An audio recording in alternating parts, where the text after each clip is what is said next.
Ribuan pendukung gerakan pemuda Cockroach atau Kecoa kembali turun ke jalan di New Delhi, India untuk menuntut reformasi sistem pendidikan dan transparansi ujian.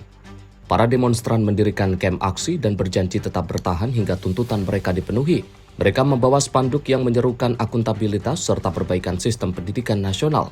Gerakan ini menuntut reformasi besar terhadap sistem ujian India dan meminta Menteri Pendidikan India Dharmendra Pradhan bertanggung jawab atas dugaan berbagai masalah, termasuk kebocoran soal ujian. Aksi tersebut semakin besar usai adanya laporan mengenai ketidakpuasan mahasiswa dan keluarga korban yang meminta kompensasi bagi mereka yang terdampak kasus kebocoran ujian.